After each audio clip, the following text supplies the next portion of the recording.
Informamos que o atendimento à imprensa será feito ao final do evento.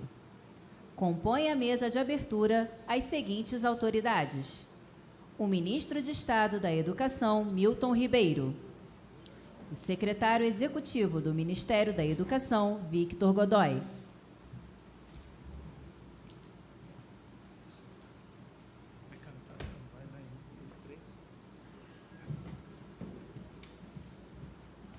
ouviremos agora o pronunciamento do Ministro de Estado da Educação, Milton Ribeiro.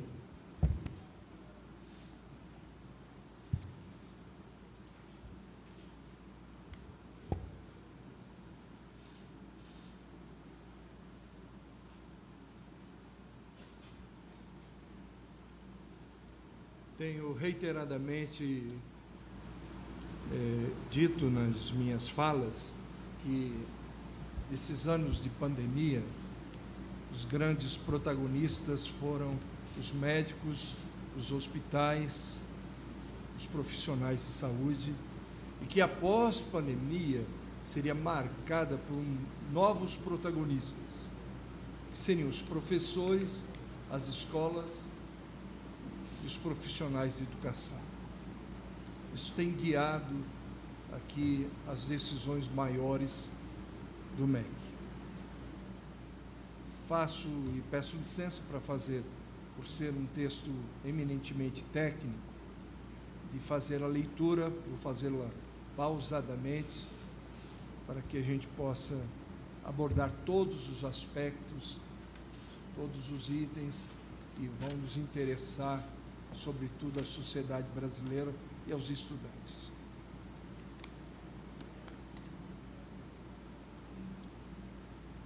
Hoje estamos aqui para fazer o anúncio da pedra fundamental de um importante marco de inovação para a educação brasileira, o novo Enem. Com a implementação do novo ensino médio, se iniciando em 2022 em todas as escolas brasileiras, nossos estudantes estão experimentando uma oferta educacional mais contextualizada, atualizada com as mudanças tecnológicas recentes e com as demandas atuais do mundo do trabalho. O ensino médio mudou e o Enem também precisa se atualizar para contemplar as diretrizes propostas pela reforma. Com a reforma do ensino médio, queremos que todos os estudantes tenham uma formação comum robusta, que chamamos de formação geral básica. Ela vai garantir os direitos comuns e fundamentais dos nossos estudantes, com ênfase em língua portuguesa e matemática. A inovação da reforma está, sobretudo, na possibilidade de respeitar as diferentes aptidões dos alunos e conciliar essas características com as necessidades produtivas e sociais de cada local.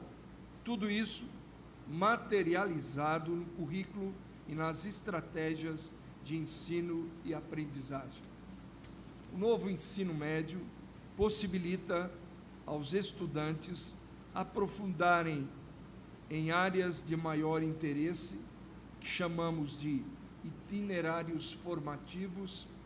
Assim, eles são como trilhas que o estudante irá percorrer dentro de seu projeto de vida.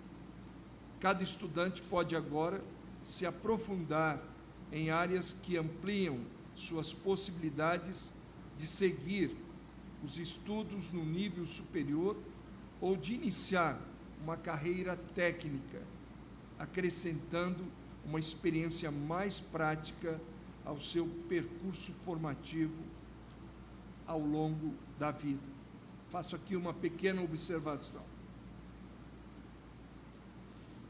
A adolescência é um momento muito especial na vida de todas as pessoas. E as grandes dúvidas é o destino que nós iremos abraçar para a futura profissão. Tanto é que há previsão de que psicólogos e orientadores estarão para ajudar os estudantes nas escolas para que eles possam, então, optar e fazer as suas escolhas com ajuda profissional, de que caminho eles estão mais aptos ou têm mais identificação para seguir. Essa proposta que hoje apresentamos para o novo Enem foi cuidadosamente elaborada e legitimada por meio de um processo intenso de negociação dentro de um grupo de trabalho, por mim constituído em 2021, onde estavam representadas as secretarias de educação dos entes federados, as secretarias do MEC, o INEP, o CNE e as escolas privadas de educação básica. O novo formato que será apresentado aqui hoje teve como base a legislação e as melhores referências nacionais e internacionais. A proposta contempla 2 instrumentos que vão refletir a formação geral básica e a opção dos estudantes pelos itinerários. O primeiro reforça a integração das áreas de conhecimento e avaliará a capacidade do estudante para se posicionar com consciência, liberdade de pensamento, vocabulário rico e densidade teórica e prática sobre os temas mais relevantes do mundo atual. O segundo instrumento será escolhido pelo estudante entre 4 opções que se alinham com a trajetória por ele definida para o nível superior. Gostaria ainda de destacar um ponto para os nossos jovens. Nosso governo está trabalhando para ampliar e democratizar a oferta de educação profissional e tecnológica no país. A reforma do ensino médio estabeleceu um itinerário técnico e profissional para permitir que mais jovens possam ter acesso à formação técnica. Naturalmente, o Enem e os sistemas de seleção para o nível superior precisam se adaptar a esse desejo de toda a sociedade. Dentro do relatório que divulgaremos brevemente, próxima semana, talvez até consigamos na segunda-feira, estamos traçando as bases para que a formação profissional e tecnológica ganhe um novo status no país. Queremos dar oportunidade para que um técnico em edificações possa continuar os estudos em um curso de engenharia civil, por exemplo. O curso técnico e o curso superior têm que conversar. Não é possível que um aluno gaste tempo de vida, de estudo, de preparo para a formação técnica e que isso tudo seja ignorado quando ele ascender ao ensino superior. É isso, nós queremos fazer essa interface entre o ensino técnico médio e o ensino superior. Que um técnico em enfermagem possa seguir os estudos para se tornar enfermeiro ou seguir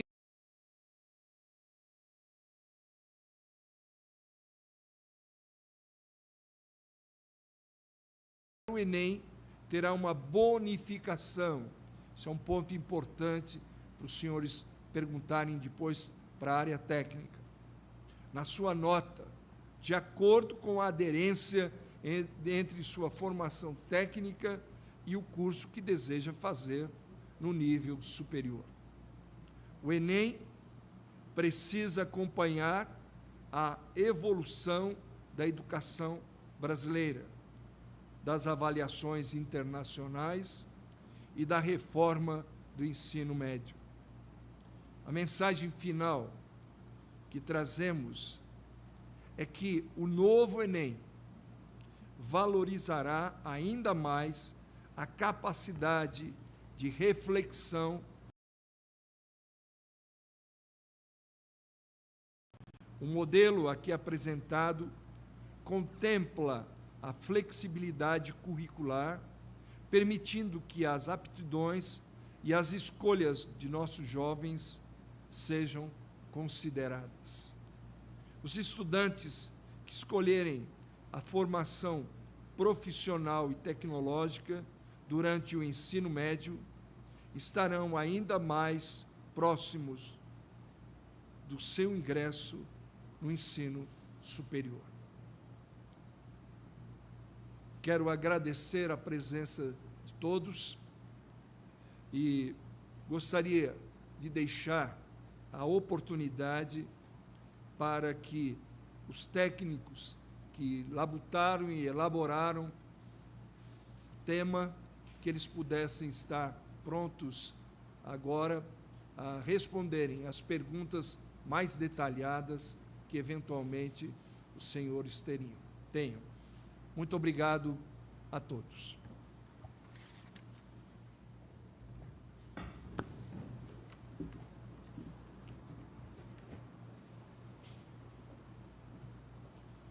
Neste momento, daremos início à mesa técnica.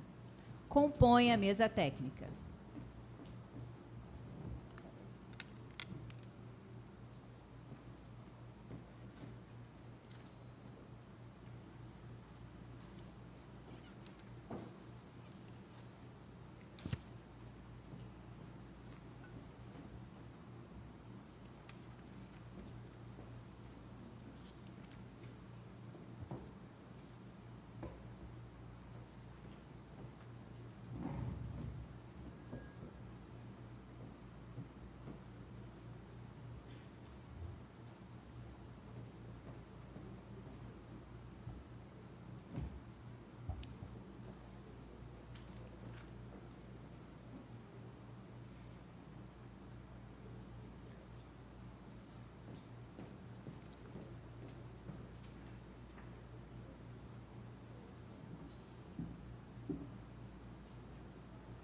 o secretário de Educação Básica do Ministério da Educação, Mauro Rabelo. O secretário de Educação Profissional e Tecnológica do Ministério da Educação, Tomás Santana.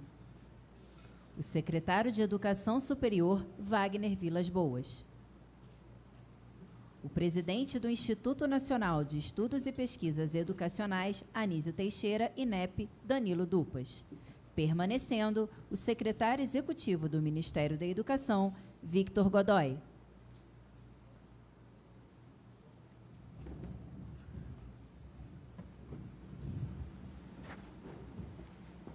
Ouviremos agora as palavras do secretário executivo do Ministério da Educação, Victor Godoy. Senhoras e senhores, muito boa tarde. Como bem disse o senhor ministro Milton Ribeiro, hoje é um dia emblemático para a educação brasileira.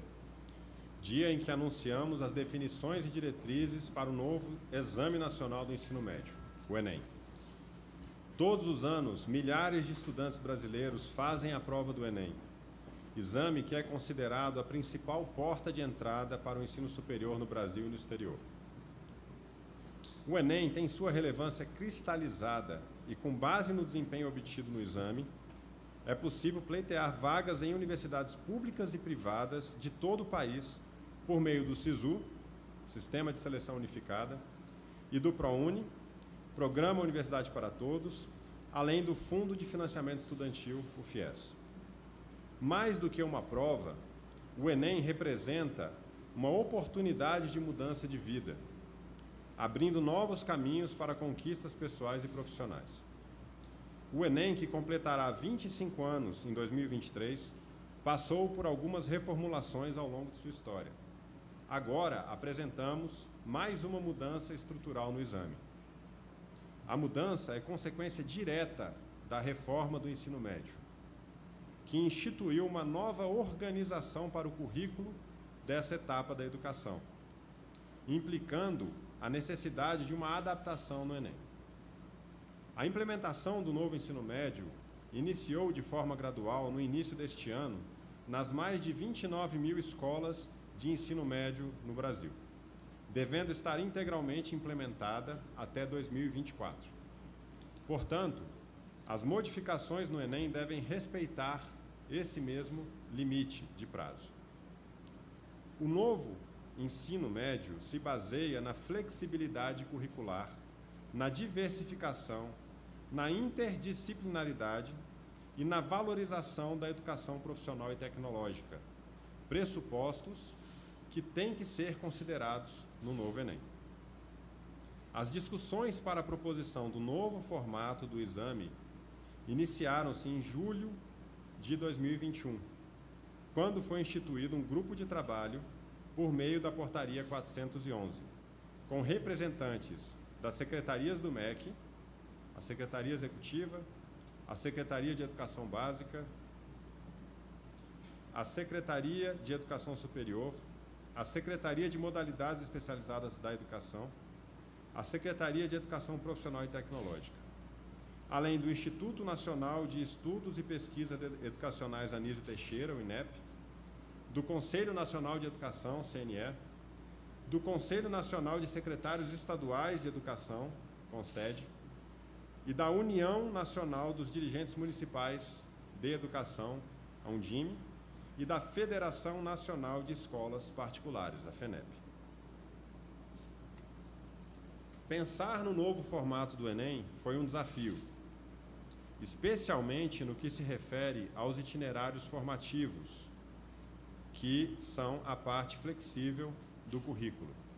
Nela, os estudantes poderão, de forma orientada, escolher um conjunto de unidades curriculares conforme seu projeto de vida, suas necessidades pedagógicas, suas aptidões e seus objetivos. A proposta que será apresentada hoje buscou principalmente responder ao seguinte questionamento: em que medida podemos dar diretrizes para o novo Enem, de modo que o exame se torne o mais aderente possível ao novo ensino médio? Não queríamos uma nova reforma do ensino médio por meio do Enem.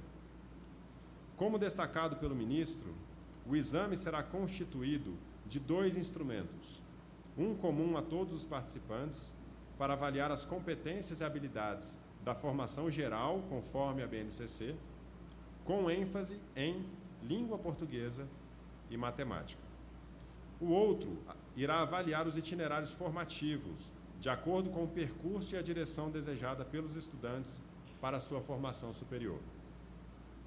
No segundo instrumento, o participante escolherá um entre 4 blocos, que representam a combinação entre áreas do conhecimento, de acordo com sua opção de estudos em nível superior. Outro ponto importante a destacar é a criação de um comitê de governança, instituído pelo Ministério da Educação, coordenado pelo INEP, com o objetivo de garantir previsibilidade, transparência e o contínuo aperfeiçoamento do exame. Esse comitê deve ser composto por representantes do MEC, do INEP, do CNE, do CONSED e de entidades representativas de instituições federais de educação superior, dos institutos federais e das universidades, além de representantes da educação básica superior e superior privada. Os novos tempos requerem propostas avaliativas transformadoras que contemplem o desenvolvimento pessoal e educativo de nossos estudantes.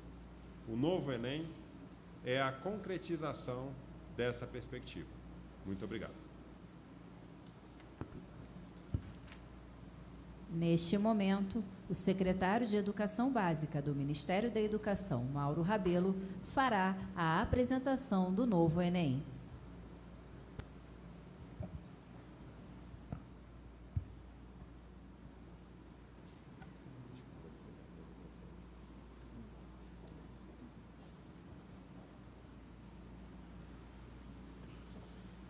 Bom, muito boa tarde a todos. Professor não tem jeito, né? Ficar sentado, né? 41 anos de docência é difícil. A gente tem o vício de ter que falar em pé e de andar de um lado para o outro.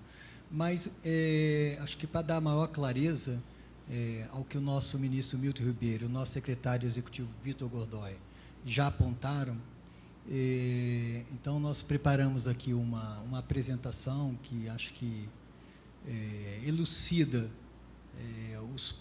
com mais detalhes a proposta aprovada no âmbito desse grupo de trabalho. Eu inicio aqui, para poder entender a proposta, nós temos que voltar um pouquinho no tempo e falar muito rapidamente, tá, do novo ensino médio. Então, aqui eu trago uma linha do tempo, eu não vou explorar a linha do tempo, mas eu gostaria de chamar a atenção só para esses marcos que estão dentro de um quadro amarelo aí, né? A lei do novo ensino médio, 13.415, de 2017, né, que a MP 746 foi transformada em lei. Então, essa lei que exatamente estabelece o novo modelo do ensino médio, que entrou em vigor agora em 2022 para valer. Obviamente que alguns estados até começaram um pouco antes. O outro ponto é a resolução do CNE, tá? Que é homologada pelo ministro, que é a Base Nacional Comum Curricular do Ensino Médio, traça as diretrizes para o novo ensino médio. A portaria 1432, que é uma portaria que estabelece os referenciais para os itinerários formativos. É uma portaria que serviu de base para as nossas decisões também. É uma portaria que ela é de 31 de dezembro de 2018, mas foi republicada em abril de 2019, tá? Com algumas pequenas correções.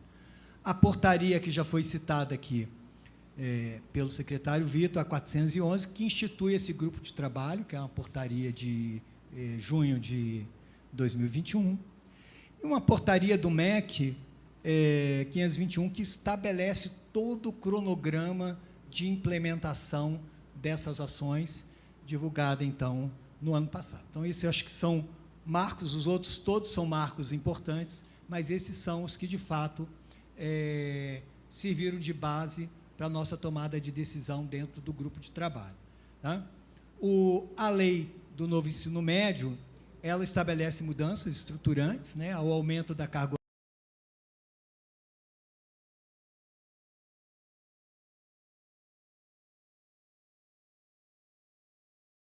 básica, né, com base na BNCC, e, no mínimo, 1.200, que é a parte flexível do currículo, que é exatamente as possibilidades de escolha para o estudante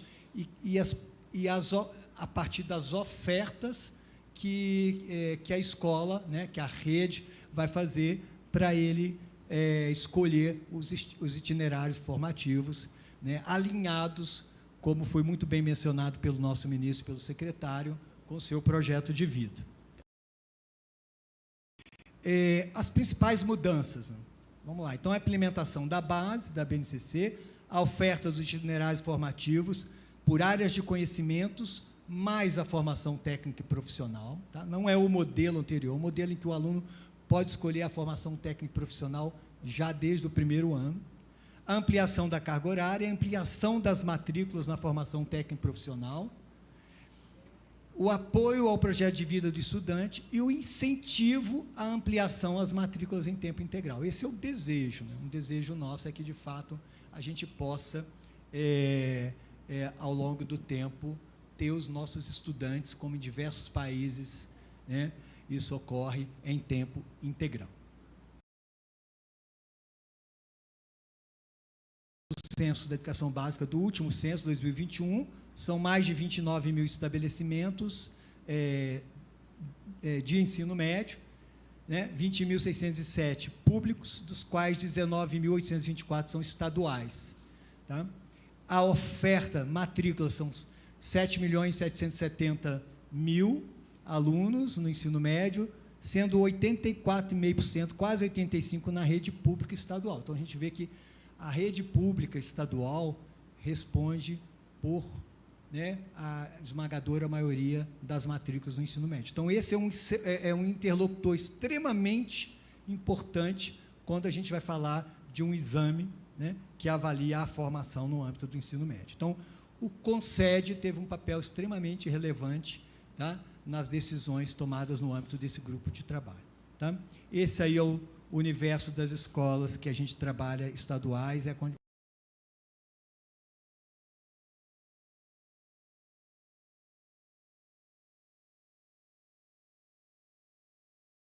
50% do orçamento da secretaria aí, de 2018 a 2021, ele foi direcionado para recursos financeiros no âmbito do ensino médio. Então, é um valor extremamente expressivo. Vou chegar nesse valor daqui a pouquinho. Maior número de iniciativas dentro da secretaria, atendendo os estados e o DF, e mais de 96% das escolas públicas ofertantes do novo ensino médio. Nós temos aí, o PRONEM, o EMTI, itinerários formativos, formação para o novo ensino médio, PNLD 2021, os livros que chegaram esse ano na escola, já no novo formato, PRO-BNCC para o ensino médio e outros programas que continuam em operação para atender o novo ensino médio. Em termos de montante investido do orçamento da Secretaria de Educação Básica, é cerca de 2 bilhões e 700 milhões nesse período. É um valor extremamente significativo. Olha, só de bolsas no PRO-BNCC são 13 milhões e 800 mil, atendendo a cerca de 12 mil bolsistas. 60 milhões para os estados, diretamente na conta dos estados, para fazer formação, né, de professores. 453 milhões dentro do PDDE. 2 bilhões no ensino médio em tempo integral. Então, esse mostra o cuidado e o zelo, né, do Ministério da Educação com relação a essa política considerada tão relevante para fazer a virada que esse país precisa em termos da formação dos nossos jovens no ensino médio. Outras ações no âmbito do ensino médio, o cronograma nacional implementado na portaria é extremamente relevante, porque isso aqui norteou, potencializou a própria decisão no âmbito dos estados. A campanha publicitária lançada o ano passado, estava até nas salas de cinema em relação ao novo ensino médio, tudo cuidadosamente tratado aqui pela nossa ASCOM, né? Webinários nacionais, foram mais de 18 webinários com os estados no ano passado, e um nacional no final do ano. Painel de monitoramento da implementação do novo ensino médio, que está aí disponível para qualquer um, eu vou mostrar o link daqui a pouquinho. A oferta de formação continuada para os profissionais da educação, os ciclos de coordenação nacional para o novo ensino médio, a contratação de consultores para todos os estados, para apoiar os estados, dar apoio técnico, de acordo com as suas necessidades para a implementação disso, as avaliações diagnósticas formativas, né, que estão disponíveis a partir de segunda-feira. Antes era ensino fundamental, nós ampliamos também para o ensino médio. A criação dos LabCRI, que são laboratórios de criatividade e inovação para a educação básica, um em cada estado. Nós já começamos com a inauguração do primeiro no Mato Grosso do Sul, há 2 semanas. São 27 laboratórios instalados, onde os professores vão poder desenvolver ferramentas pedagógicas. E uma iniciativa que a gente ainda vai lançar esse ano também para o ensino médio, a criação da rede de inovação para a educação híbrida. Isso é só para exemplificar algumas das ações correlatas. E a formação que está disponível na nossa plataforma do AVAMEC, que hoje já tem mais de 3 milhões e 200 mil cursistas. Nós ofertamos 900 horas de formação para os nossos professores do ensino médio. Inovamos agora com a certificação no nível de especialização. Nós já temos 140 mil professores cursistas fazendo, né, essas formações. E o professor que fizer a formação da sua área, por exemplo, ciências da natureza e suas tecnologias, e a formação mundo do trabalho dá 360 horas, se ele fizer um projeto, né, com o conteúdo dessa formação, desenvolver uma prática pedagógica em sala de aula a partir desse conteúdo, que vai ser avaliada uma parceria que estabelecemos com a Federal do Piauí, ele vai receber uma certificação em nível de especialização. Nós já temos 4.000 professores que já se candidataram a isso e temos uma capacidade de oferta de 67.000 certificações nesse âmbito aí. E muitas outras, a gente tem que chegar logo no ensino médio. Aqui eu só disponibilizei o nosso painel de monitoramento, tá? Do Ministério no âmbito aí do ensino médio. Nesse link ali, né, está aberto a todos, vocês acompanham todas as nossas ações, todo o aporte financeiro, como é que a implementação disso está ocorrendo no âmbito dos estados. Então, vamos lá para o tema central de hoje. Acho que essa contextualização, ela é que inspira as mudanças que estão sendo apresentadas. Então, o novo ensino médio, aqui o que nós estamos apresentando é a proposta, tá, referendada no grupo de trabalho instituído pela portaria 411. Essa portaria, ela, na realidade, ela tem duas missões, só para esclarecer. A missão, exatamente, de fazer esse framework, esse desenho do novo ensino médio, e também do enseja do ensino médio, porque, naturalmente, com uma mudança no ensino médio, ela reflete também no enseja.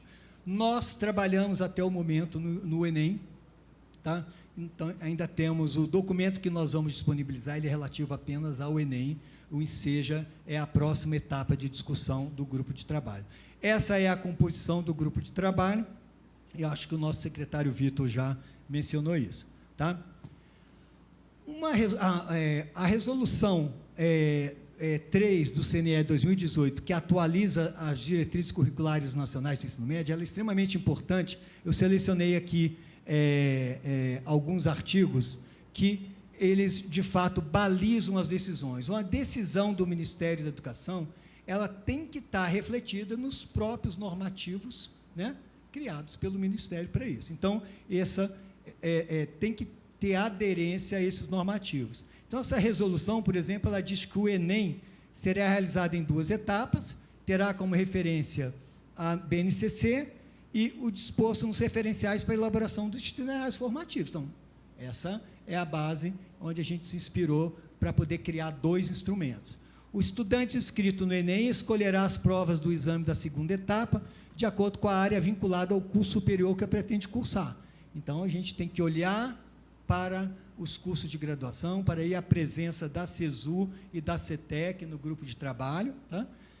Então, nós temos que olhar para a oferta que as escolas estão fazendo, né, ou se planejaram para fazer a partir de 2022, de itinerários formativos, e a aderência disso com os cursos superiores. E dizer para o estudante, olhe para o curso superior que você vai fazer, né, o que a instituição de ensino superior está apontando que vai exigir, e aí faça a escolha de acordo com a formação que você teve. E as instituições de ensino superior deverão considerar, para fins de acesso, os resultados de ambas as etapas do exame de ensino médio, quando for o caso, quando ela resolveu utilizar. Então, com isso também a gente diz que a instituição tem que utilizar os 2 instrumentos que nós vamos criar, um relativo ao primeiro parágrafo ali, o outro ao segundo. Então, o exame vem com 2 instrumentos. É importante, o primeiro instrumento, que corresponde à parte obrigatória, né, na formação geral básica, ele é um instrumento que vem numa característica, ele é contextualizado e interdisciplinar, não é um instrumento separado nem por área de conhecimento, nem por componente curricular. Então, nós vamos avaliar do estudante exatamente essa capacidade de fazer essas inter-relações entre os componentes, entre o aprendizado, o conhecimento adquirido nas diversas áreas, tá? O segundo instrumento é aquele relativo aos itinerários formativos, ok? Então, essa é a proposta. No primeiro instrumento,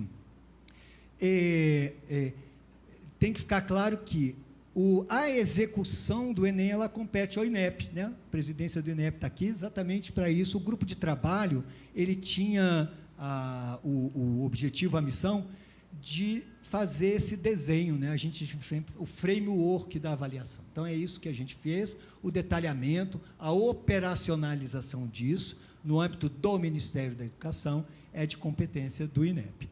Então, o INEP vai ter que elaborar uma matriz para esse instrumento, uma matriz de referência, tá? E, obviamente, que esse instrumento ele deverá contemplar a complexidade crescente de conhecimentos, como qualquer boa avaliação deve fazer, né? Nesse primeiro instrumento, haverá a redação, tá? Então, o instrumento contempla uma redação e, certamente, se tem uma redação, tem uma matriz também, como o próprio Enem de hoje faz, né? Já contempla uma matriz de referência relativa à produção escrita. Então, a redação faz parte do primeiro instrumento. Aqui vai ter maior ênfase em língua portuguesa e matemática. O INEP é que vai estabelecer o percentual disso, como isso vai ocorrer, tá? O grupo de trabalho, ele, né, sinaliza, né, essa orientação, né, dá essa sinalização. A avaliação de língua inglesa ocorrerá de forma integrada com as áreas de conhecimentos. Foi uma discussão grande com o próprio CONSED, o Conselho Nacional dos Secretários Estaduais de Educação, né, que hoje as escolas já trabalham nessa perspectiva. Então, por exemplo, pode ter uma questão de história num texto escrito em língua inglesa para o estudante poder avaliar, e depois vem a pergunta relativa àquela questão de história, por exemplo, né? Então, a língua inglesa vai comparecer como língua obrigatória, como está na base, que é obrigatória para todos, e integrada às demais áreas. O instrumento, como foi dito pelo ministro Milton Ribeiro, então as avaliações internacionais também foram importantes como referência. Então, a gente estabelece que o instrumento pode ter itens de diferentes formatos, não apenas o formato de múltipla escolha que a gente tem hoje com 5 opções, né? Existem diversos outros formatos, a exemplo do próprio PISA, que vão servir de inspiração para que o INEP construa esse instrumento. Pode ter itens abertos, pode ter itens fechados, diferentes dos itens de múltipla escolha. Tem vários tipos de formatos de itens que a literatura hoje da área de avaliação aponta, tá? E a gente estabelece uma sugestão de que, se tiver itens abertos junto com a redação, ele tem que representar cerca de 20% da pontuação, para dizer que nós estamos dando um peso grande para, né, a competência para estabelecimento da produção escrita pelos estudantes, né? Isso é relevante para qualquer aluno que deseja o ingresso ao ensino superior, por exemplo. Quando a gente olha a portaria 1432, o segundo instrumento, os itinerários formativos, o que balizou o desenho do segundo instrumento? Quando a portaria já estabelece matrizes, competências e habilidades por áreas de conhecimento, nessa portaria dos itinerários formativos. E a portaria estabelece 4 eixos estruturantes dos itinerários, que é a investigação científica, processos criativos, mediação e intervenção sociocultural e empreendedorismo. Então, a nossa proposta aqui do instrumento 2 também vai levar em conta os eixos estruturantes dos itinerários formativos. O que mais a gente levou em conta para fazer uma escolha de como seria o segundo instrumento? Foi a análise dos referenciais curriculares de todos os estados. Então, naquele monitoramento que a Secretaria de Educação Básica faz da implementação do novo ensino médio, nós tivemos acesso a 23 já referenciais curriculares, né, aprovados e homologados no âmbito dos seus conselhos estaduais de educação, e dentro desses referenciais fizemos uma análise detalhada do que estava previsto em termos de oferta de itinerário formativo, né? E identificamos uma alta concentração em itinerários formativos integrados. O que significa isso? Integração de mais de uma área de conhecimento. Tem os itinerários formativos puros, mas tem os itinerários formativos integrados. Então, nessa perspectiva, e olhando também para o objetivo do Enem, né, como exame de acesso ao ensino superior, que tipo de combinação teria mais aderência aos cursos, né, superiores, aos cursos de graduação? E chegamos à conclusão que trabalhar com combinação de áreas 2 a 2, essas 4 combinações, a gente teria 6 possibilidades de combinação 2 a 2, 2 delas nós descartamos porque tinha pouca aderência aos cursos superiores de graduação. E, então, chegamos a essas 4, linguagem e suas tecnologias, ciências humanas e sociais aplicadas, matemática e suas tecnologias, ciências da natureza e suas tecnologias, matemática e ciências humanas e sociais aplicadas, e ciências da natureza e ciências humanas e sociais aplicadas. Essas 4 combinações, o estudante vai escolher apenas um desses blocos para poder fazer, de acordo com o curso superior que ele almeja lá no 3º ano, no momento que ele for fazer essa escolha. Esse segundo instrumento vai ser dividido em 2 partes, com a maior ênfase naqueles eixos estruturantes em investigação científica. Eram 4 eixos, nós agrupamos 3 eixos como projetos e processos de intervenção social e o eixo de investigação científica. Então, cada um desses blocos vai ser dividido em 2 partes. Esse instrumento também pode ter itens de diferentes formatos, inclusive itens abertos, né? Que isso, quem vai definir vai ser o INEP, de acordo com a capacidade técnica, né? Com o tempo necessário para a avaliação disso, e até, quem sabe, o uso da inteligência artificial, se isso permitir, como a gente tem feito durante esse ano já dentro das avaliações diagnósticas. Mas isso é algo que a tecnologia vai poder resolver com o tempo. Aqui é só um exercício que nós fizemos de relação entre cada bloco e cursos superiores. Não vou ler, isso vai estar presente no nosso documento final. Então, é um exercício que nós fizemos junto aí com representações lá da Secretaria de Educação Superior, pegamos cada um dos 4 blocos e olhamos quais são os cursos, né? Isso tem que lembrar que as universidades têm autonomia, então elas é que vão apontar para cada curso qual é o bloco que elas vão utilizar, né, para poder fazer a seleção dos seus estudantes, né? Um mesmo curso numa instituição pode apontar um bloco, né, numa outra, apontar um bloco diferente, né? Pode até ser que a gente chegue num consenso, né, Wagner? Mas aí é um trabalho que a gente depois vai fazer, mas, se não, a gente, obviamente, tem que respeitar a autonomia que as instituições, que as IES têm, tá? Bom, o outro desafio na hora de escolher desenhar esse segundo instrumento, é o que fazer com aquele estudante que escolheu o itinerário da formação técnica profissional. Hoje, nós temos os cursos técnicos, são mais de 215, né, Tomás? Acho que é isso, né? Quantos cursos técnicos a gente tem? Vocês lembram? 15. Então, ela tocou o número certo, né? E 13 eixos tecnológicos. Então, na nossa discussão, se a gente fosse elaborar blocos específicos para os estudantes que fizeram o eixo de formação técnica profissional, no mínimo precisaríamos de 13 eixos tecnológicos. Então, tornava inexequível a proposta.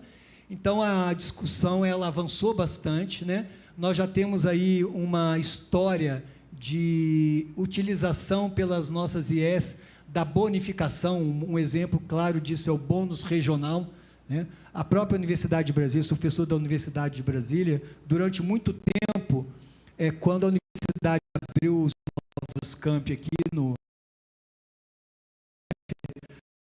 criamos uma bonificação para os estudantes que que residiam e tinham feito o ensino médio no entorno daqueles campos, né? Então, Planaltina, quem estudou em torno de Planaltina ganhava uma bonificação na nota. Então, tivemos isso durante algum tempo. Hoje tem várias instituições que ainda utilizam isso. Então, nós estamos introduzindo aqui uma proposta de bonificação para o estudante que fez a formação técnica, né? Como é que isso significa? Ele não está dispensado de fazer a prova, ele vai fazer a prova, o bloco, de acordo com o curso superior que ele deseja, né, e que a instituição aponta, e a nota dele vai ter uma ponderação de acordo com a aderência da formação técnica dele ao curso superior pretendido. Tá?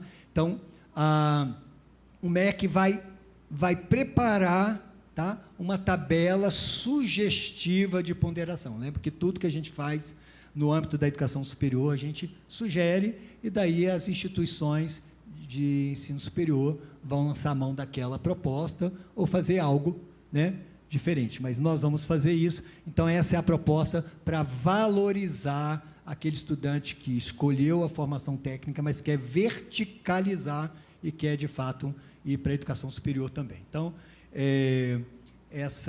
com isso, nós contemplamos, né, a diversidade, a flexibilidade presente naquelas 1.200 horas de itinerários formativos.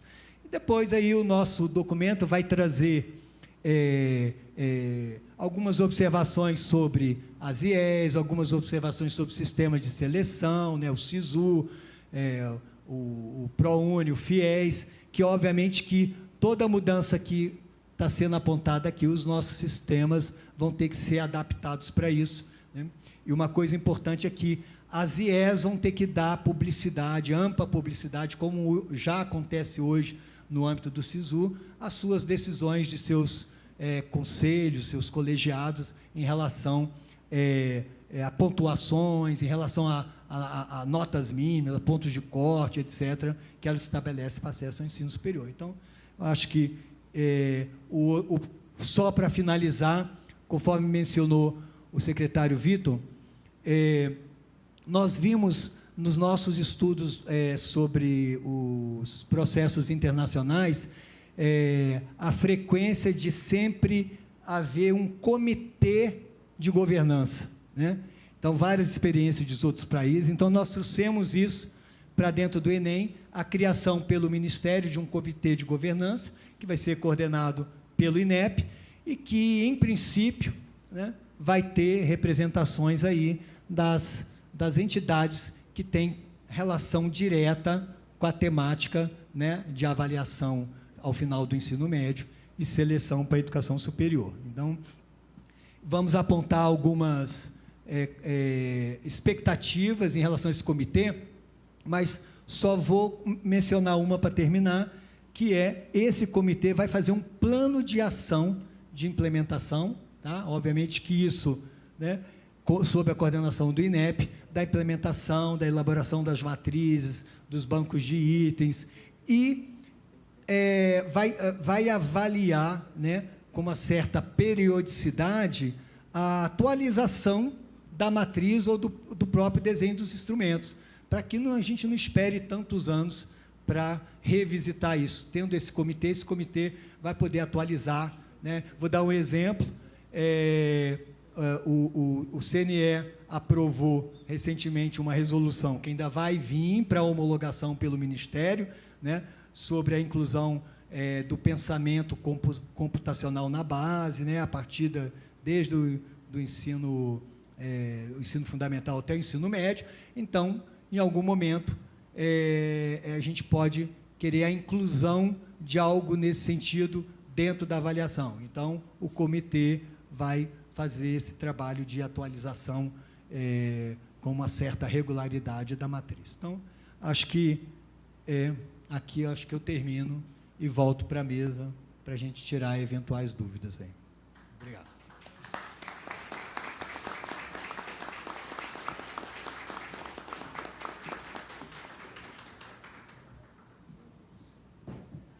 Abriremos agora para os jornalistas que desejarem fazer perguntas sobre o novo Enem. Boa tarde a todos. Quem desejar fazer pergunta... Boa tarde a todos. Vamos começar agora o atendimento à imprensa. A gente pede, por favor, que se atenham ao tema, que é o novo Enem. Quem desejar fazer pergunta, levante a mão, que a gente vai levar o microfone até vocês. Digam o nome e o veículo que representam. Boa tarde a todos. Professor Mauro, Fabiano Andrade, da TV Globo. Queria perguntar para o senhor, para deixar bem claro exatamente em que momento o estudante vai poder fazer essa escolha dos blocos, se é logo na primeira etapa, na segunda, na terceira, em que momento da sua relação com o Exame Nacional do Ensino Médio vai poder ser feita essa escolha. E também a apresentação de comprovantes e certificados de cursos profissionalizantes, se serão feitos também só ao final da terceira etapa, direto na instituição de ensino superior, ou se vão contar de alguma forma ao longo das diferentes etapas do Enem. Por favor. Você está ligado aqui? Tá. Obrigado aí pela pergunta. A escolha, obviamente, é feita só no final, né, só no terceiro ano, no momento da inscrição, né, pro Enem, no terceiro ano, no final do terceiro ano, que é onde o estudante já passou pelo seu percurso, é lá que ele vai escolher o bloco que ele, né, vai fazer no dia da prova. E qual foi o outro? A certificação. É como hoje já ocorre, né? A certificação ela é feita no registro, no momento do registro da instituição, porque, inclusive, a instituição, adotando o sistema de bonificação, ela tem que validar a informação que o estudante vai colocar no sistema, né? Hoje já ocorre isso, né, com a comprovação em relação à lei, né, em relação às cotas sociais, isso já ocorre dessa forma. Então, é um sistema parecido com o que já ocorre hoje na comprovação que o estudante que usufrui, por exemplo, da reserva de vagas proporcionadas pela Lei 2.711, né, de 2012. É um sistema parecido com esse, né? É como eu disse, o próprio SISU vai ter que ser adaptado para essas novas alterações. Aí a gente tem aí um prazo aí de 2 anos e pouco para fazer essas adaptações, que é para 2024, tá? Quer dizer, o que nós estamos falando aqui vigora para o Enem do final do ano de 2024. 2022 e 2023 ocorre normalmente no desenho que hoje já está estabelecido. Boa tarde, Débora Bergamasco, do SBT. Boa tarde a todos. Professora, eu gostaria de saber se primeiro instrumento, segundo instrumento, eu posso falar primeiro dia de prova, segundo dia de prova? Como é que eu falo tecnicamente, assim, de uma maneira mais clara para a gente explicar? Pode falar primeira prova, segunda prova, não tem problema não, tá? Certamente vai ser em dias diferentes. Como hoje já ocorre o Enem, hoje já tem 2 dias de prova, né? Então, a gente não vai massacrar os estudantes com um dia inteiro com 2 provas, né?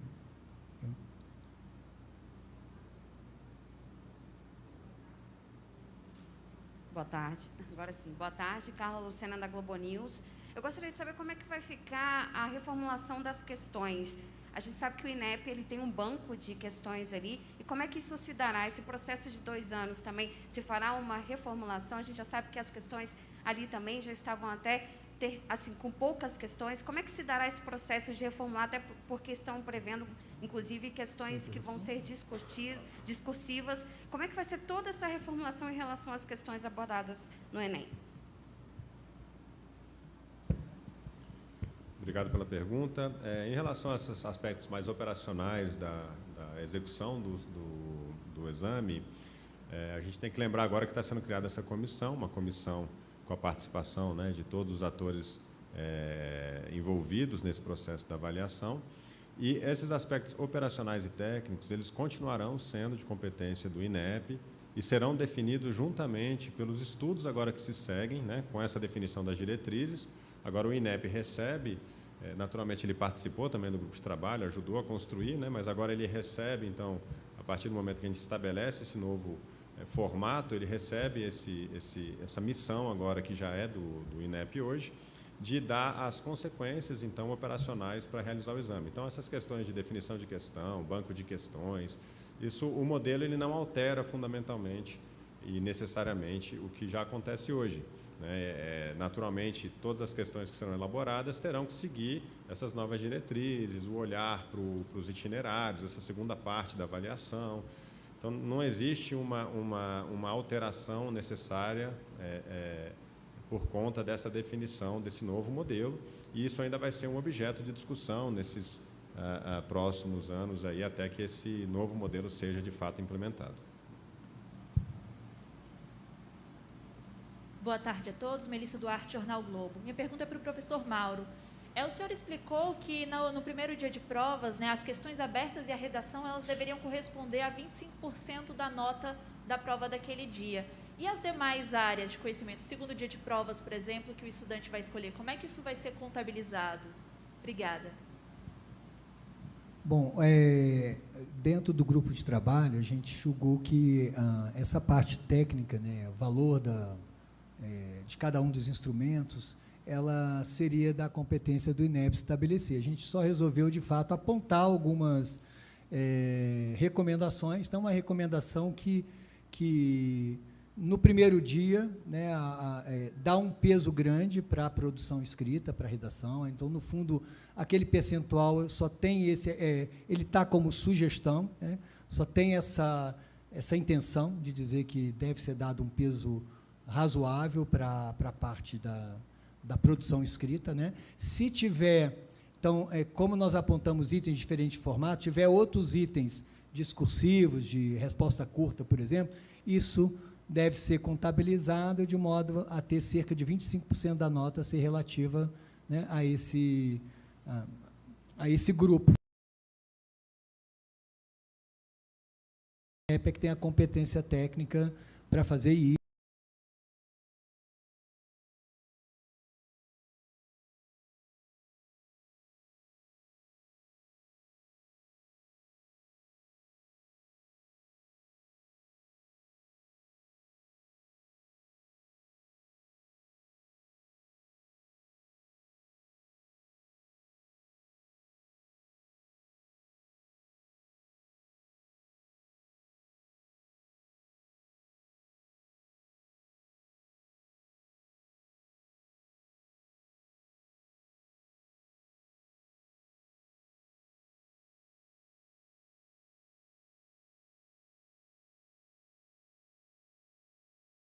De acordo com a quantidade de questões, o tempo de prova, tudo isso eles vão levar em consideração para fazer o desenho, né, desses 2 dias. Vamos chamar da prova 1 e da prova 2. Instrumento 1 que nós chamamos de instrumento 2.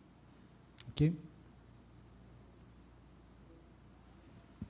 Boa tarde, Malomões, repórter do Poder 360. Eu gostaria de perguntar se foi estimado o preço que o MEC terá para fazer essas alterações no Enem.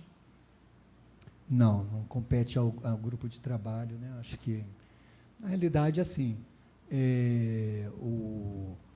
há necessidade, né, como foi muito bem, acho que explicado e exposto aqui, da atualização do exame, né, ao novo ensino médio. E, então, acho que era o trabalho, a gente não compete aqui. É até difícil de fazer qualquer, né, avaliação de impacto em relação a isso, né? Porque tudo vai depender de como é que vai ser estruturada a prova, quantas questões, o que vai ser aberto, que tipo de tecnologia. Assim. Acho que é isso. Foi? Tá, agora foi. Boa tarde, Carla Bride, da CNN. Vocês mencionaram que essas mudanças são para o ano de 2024, para a prova de 2024, e é responsabilidade do INEP formular esse novo modelo. Qual que é o prazo para o INEP divulgar como que vai ser essa nova prova para já ficar pronta para o ano de 2024? Tem um prazo estabelecido para isso? E podem haver outras mudanças, caso o Instituto julgue que sejam necessárias? A gente ainda pode vivenciar outras mudanças?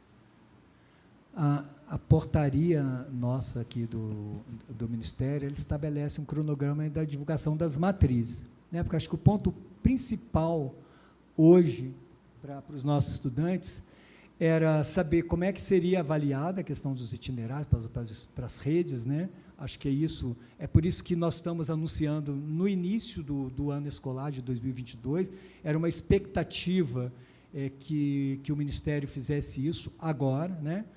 E dentro da portaria que nós estabelecemos ano passado, nós colocamos uma proposta de divulgação desse ano das matrizes, que é outro ponto importante nesse processo de avaliativo, né? O restante a gente ainda tem prazo. Então, estabelecer as matrizes de referência, né? Isso acho que é o trabalho que o INEP certamente vai desenvolver daqui para frente. Né? E, naturalmente, no edital que vai da edição, que será já no novo modelo, ele trará todas as regras e como a prova estará estruturada, pesos, como que vai funcionar essa prova, para o estudante também saber e se preparar, né, para a realização no final do ano. Oi, boa tarde, Mariana Albuquerque, do Correio Brasiliense. A minha pergunta é sobre os milhares de alunos que estão em cursinho hoje em dia, que estudam e têm enfoque em outras matérias, como física, biologia, e que não passaram para o ensino técnico. Como é que vai ficar?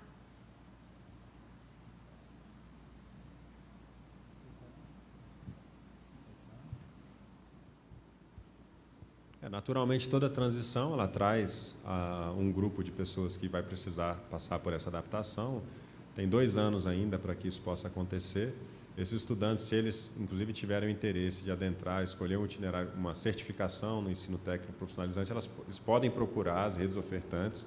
Nós temos a Rede Federal, que oferta cursos gratuitos de formação técnica e profissional. Então, todos esses estudantes também, já sabendo, a partir de hoje, né, que o modelo do novo ensino, do Exame Nacional do Ensino Médio já prevê essa possibilidade de bonificação a partir da formação técnica, também podem fazer um planejamento até 2024 de adentrarem num desses itinerários formativos e também se beneficiarem dessa medida lá em 2024. E só acrescentando, secretário Vitor, quer dizer, na realidade, a proposta contempla aquele que escolheu a formação propedêutica e aquele que escolheu a formação técnica. Então, um estudante hoje que já terminou o ensino médio, como você disse, ele está fazendo cursinho, se ele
para o pessoal acadêmico, isso está muito claro. Mas linguagem e matemática, dessa forma, né? Aí você contempla a língua portuguesa, você contempla a arte, você contempla a educação física, a língua inglesa, literatura, comunicação, né? Dentro das linguagens. Na matemática não tem dúvida, né? A minha área é bem assim, direto, né? Ciências da natureza, aí você tem a física, química e biologia. As ciências humanas e sociais aplicadas, você vai ter a geografia, a história, a filosofia e a sociologia. Ok? Tá bom assim? Professor, novamente Fabiano, da TV Globo. Essas mudanças elas vão valer para os alunos que hoje estão no primeiro ano, né? Que eles vão fazer ao final. Vale a pena para esses estudantes fazerem o Enem de 2022 e 2023 como treino, já que o de 24 vai ser muito diferente? E se nesse processo de transição está, de alguma forma, sendo pensado um curso, treinamento para professores e para alunos sobre a nova prova que vem aí? E nesse mesmo contexto, se o senhor falou que pegou como referência a provas internacionais como o PISA, se haverá alguma mudança nos convênios existentes hoje com as universidades estrangeiras, pelo fato de esse novo Enem ser mais parecido e maleável com as avaliações aplicadas fora do país? Bom, a estrutura, quer dizer, acho que assim, o estudante que quer fazer Enem para treinar, acho que é o livre-arbítrio de cada um, e se isso ele julgar que pode ajudar no desempenho, né? Então, acho que não tem problema algum, mas certamente a avaliação de 2024 ela vai ter um modelo bastante diferente do modelo que a gente tem hoje, tá? Pelas razões que você mesmo colocou aí, que a gente aponta o próprio modelo de avaliações internacionais como o PISA, como referência de modelo de diferentes formatos de questão, né? Em relação à preparação dos professores, todas as ações do Ministério que a gente tem feito aqui, especialmente na educação básica, elas vêm acompanhadas de formação de professores. Hoje a gente tem um canal extremamente fantástico, que é a plataforma Avamec, a gente faz isso, né, com formações remotas, né, coloca dentro dessa plataforma, como eu até mencionei na minha fala, hoje nós temos mais de 3.200.000 cursistas. Outro dia mesmo, aí, há poucos dias eram 3 milhões, então o número é crescente a cada dia. Então, o Ministério vai certamente preparar formações de professores para orientar os professores assim que o desenho mesmo da estrutura, da prova, isso tiver já equacionado, né? Aqui, como eu disse, são as diretrizes gerais, né? E que, de fato, são extremamente relevantes para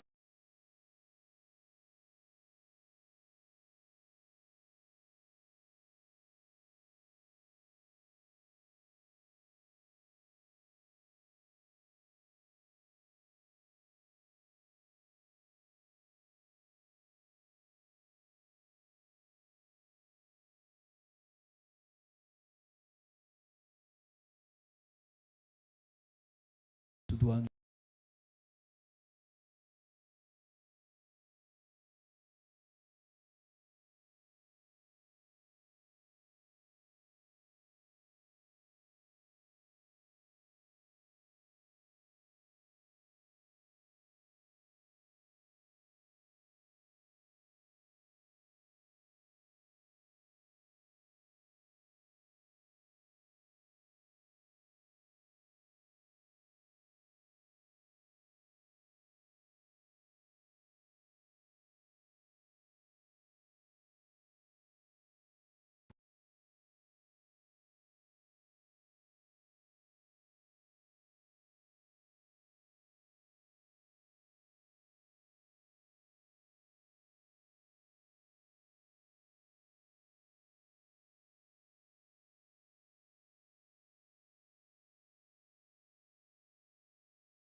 Uma escolha entre alternativas, né?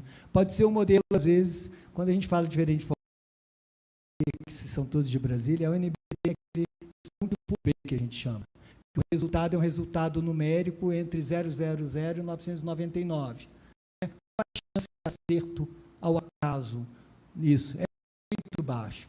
Então, o estudante que, de fato, uma questão desse tipo, ele pegou aquela situação, problema apresentada, desenvolveu os processos cognitivos necessários para chegar na solução final. Então, por isso que nós deixamos em diferentes formatos, né, para escolha do INEP, da equipe técnica, equacionar isso dentro do tempo de prova. Às vezes, quando você está elaborando uma prova nessa perspectiva contextualizada e interdisciplinar, quando você está elaborando a prova, às vezes, em algum momento, é mais razoável ter uma questão para o aluno desenvolver do que uma objetiva, né? Sempre que aquela habilidade, aquela competência, aquele puder ser avaliado por objetiva, se avalia porque é mais barato, né? Mas se julgar na hora da elaboração que ali uma questão aberta seria pertinente, e isso, né, é factível dentro de todas as limitações que a gente tem no nosso país,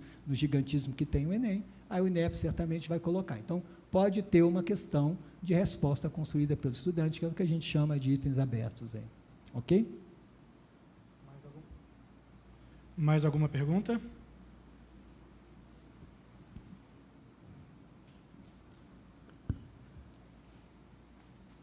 Encerramos agora esta cerimônia. Agradecemos a presença de todos e desejamos um ótimo dia.